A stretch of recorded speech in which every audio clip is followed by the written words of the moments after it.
Science টিউটরে স্বাগত জানাই। চলে এসেছে একটি গুরুত্বপূর্ণ ভিডিও নিয়ে। এই ভিডিওতে আলোচনা করব পরিবেশবিদ্যা বিষয়ের গুরুত্বপূর্ণ কিছু এমসিকিউ টাইপ প্রশ্ন এবং তার উত্তর নিয়ে।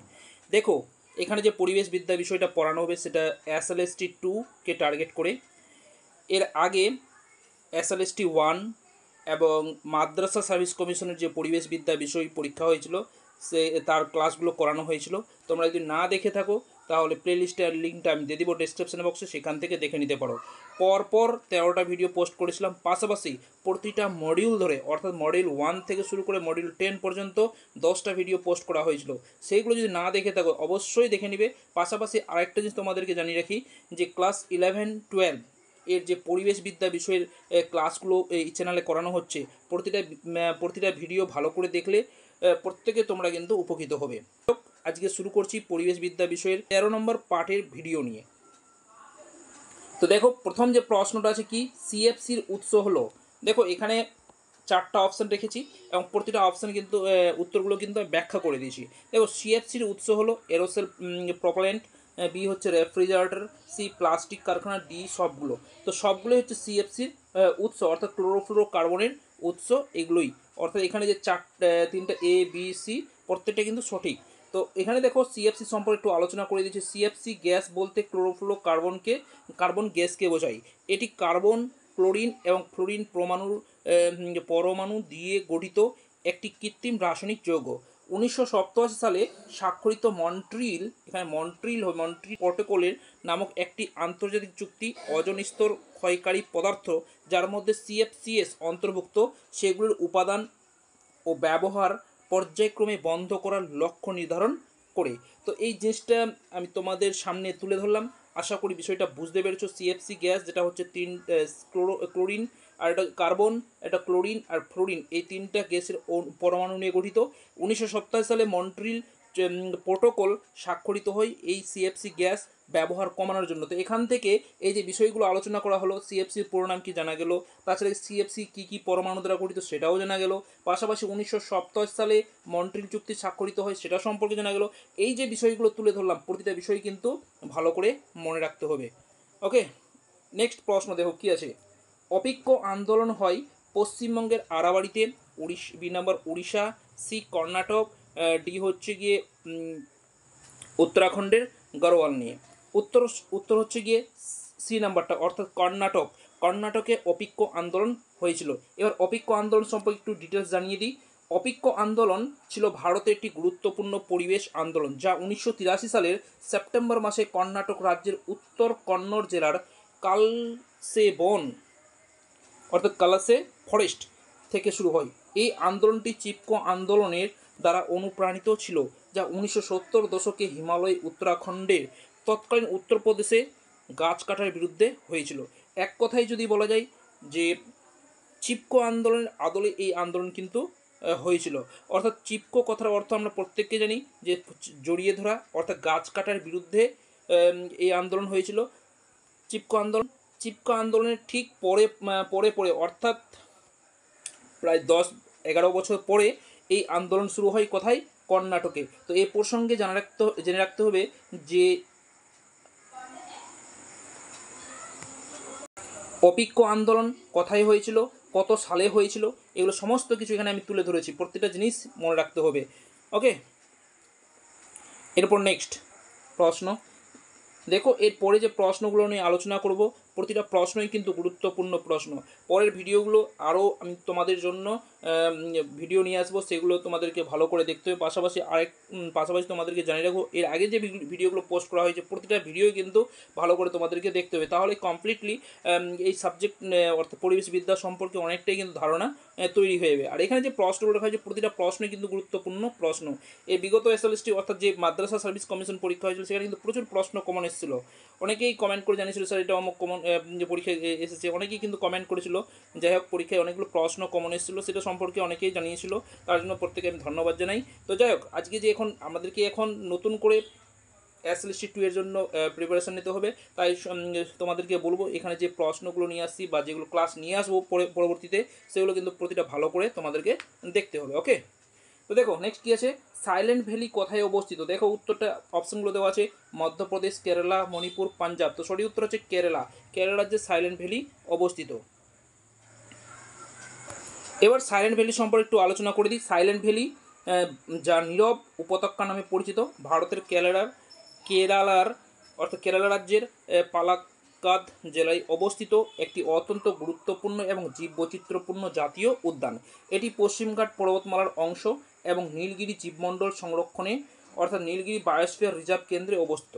এবার সাইলেন্ট ভ্যালি যে আন্দোলন সেটা সম্পর্কে একটু বলে দিই, তাহলে প্রতিটা জিনিস কিন্তু এখান থেকে জানা যাবে। ওকে, 1970 দশকে সাইলেন্ট ভ্যালি একটি বড় পরিবেশ আন্দোলনের কেন্দ্রবিন্দু ছিল। কেরালা রাজ্য বিদ্যুৎ অর্থাৎ কেরালা স্টেট ইলেকট্রিসিটি বোর্ড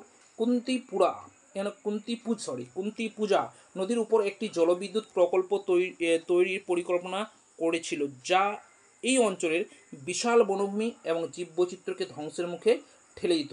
বিজ্ঞানী, পরিবেশবিদ এবং সাধারণ মানুষ ব্যাপক প্রতিবাদের মুখে এই প্রকল্প বাতিল করা হয়। এটি ভারতের পরিবেশ সংরক্ষণের ইতিহাসে একটি গুরুত্বপূর্ণ মাইল ফলক। দেখো এখানে যে আমি প্রশ্নগুলো নিয়ে আলোচনা করছি, পাশাপাশি উত্তরগুলো নিয়ে আলোচনা করেছি, তার সঙ্গে সঙ্গে প্রতিটা বিষয় সম্পর্কে আমি তোমাদের সামনে তুলে ধরছি, কেন প্রতিটা বিষয় যেন তোমাদের মনে থাকে। এই যে সাইলেন্ট ভ্যালি সম্পর্কে আলোচনা করলাম, তো সাইলেন্ট ভ্যালিটা জিনিসটা কি সেটা সম্পর্কে তুলে ধরলাম।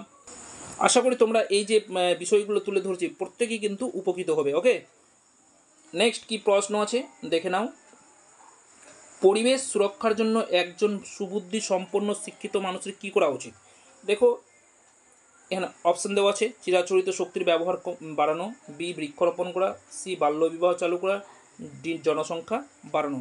তো এক্ষেত্রে বৃক্ষরোপণ করাটাই হবে সঠিক উত্তর। কেননা পরিবেশ সুরক্ষার জন্য যদি পরিবেশ সুরক্ষা করার জন্য একজন সুবুদ্ধি শিক্ষিত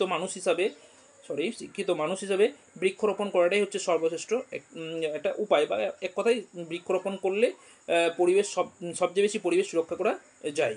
ওকে, নেক্সট কী আছে দেখে নাও।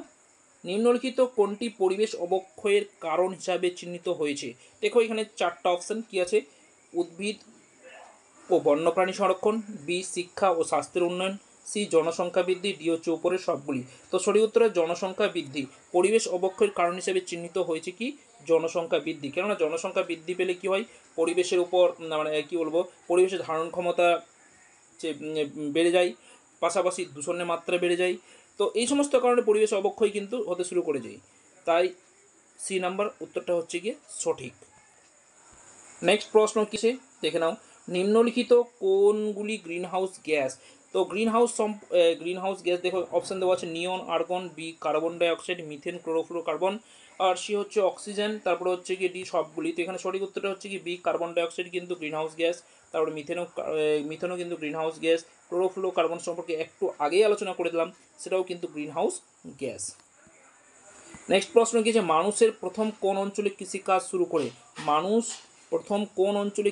শুরু করে? দেখো অপশানগুলো দেখে নাও।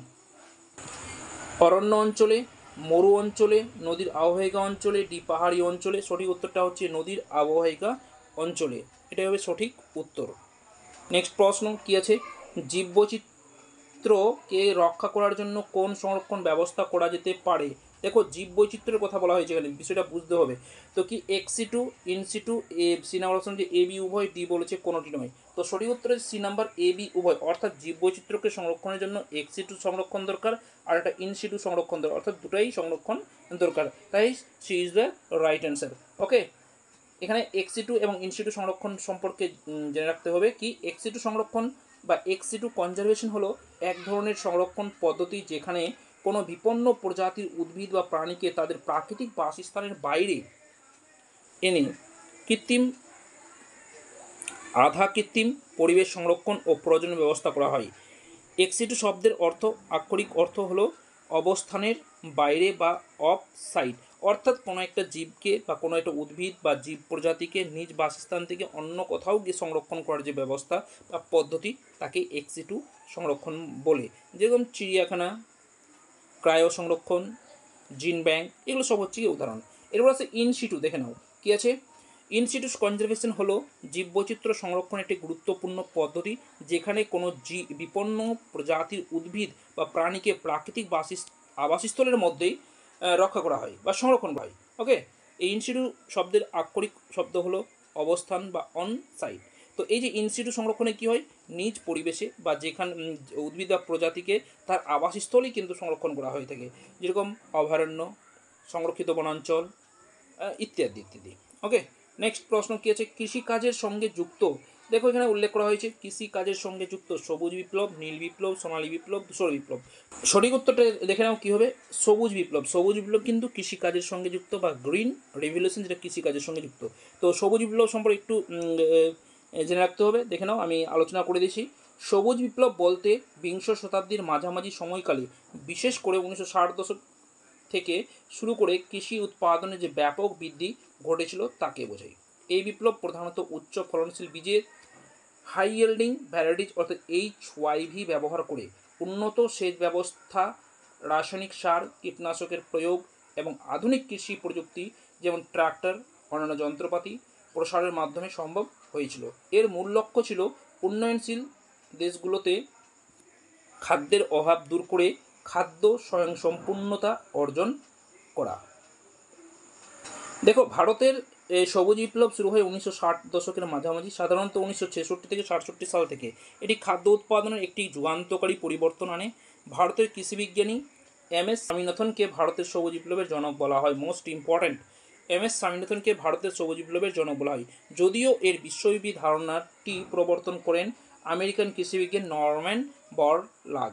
তো এখান থেকে দুই ধরনের প্রশ্ন আসতে পারে যে ভারতের সবুজ বিপ্লবের জনক কাকে বলা হয়, তো সঠিক উত্তরটা হবে MS স্বামীনাথনকে।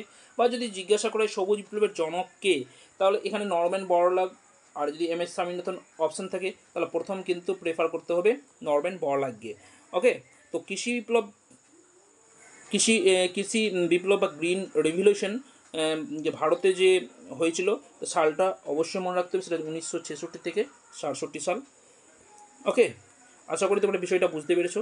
দেখো এর পরে যে ভিডিওটা নিয়ে আসবো বাকি প্রশ্ন উত্তর নিয়ে আলোচনা করবো, কেননা আরও যদি প্রশ্ন উত্তর নিয়ে আলোচনা করা হয় তাহলে ভিডিওটা অনেক বড় হয়ে যাবে।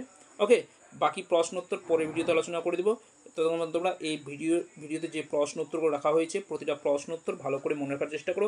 পাশাপাশি আরেকবার বলবো তোমাদেরকে যে 11 এবং 12-এর ফার্স্ট, সেকেন্ড এবং থার্ড সেমিস্টারে যেগুলো ভিডিও পোস্ট করা হয় সেগুলো দেখে নাও, তোমাদের কিন্তু একদম কী বলবো যে ডাউট ক্লিয়ার হবে। পাশাপাশি SLSTর যে ভিডিওগুলো আগে দেওয়া হয়েছে সেগুলো দেখে নাও, আর যে মডিউলগুলো নিয়ে আলোচনা করা হয় সেগুলো তোমরা দেখে নাও। ওকে, দেখলে পরেই তোমাদের কিন্তু অনেকটাই তোমরা কিন্তু বুঝতে পারবে, আর পরিবেশ বিদ্যা সম্পর্কে অনেকটাই কিন্তু তোমাদের ভীতিটা দূর হয়ে যাবে। ওকে, তো যাই হোক, ভালো লাগছে ভিডিও লাইক করো, বন্ধুদের শেয়ার করো, আর চ্যানেল থাকলে অবশ্যই চ্যানেলটিকে সাবস্ক্রাইব করে পাশে থাকো। ধন্যবাদ, দেখা হচ্ছে পরের আরেকটি গুরুত্বপূর্ণ ভিডিওতে।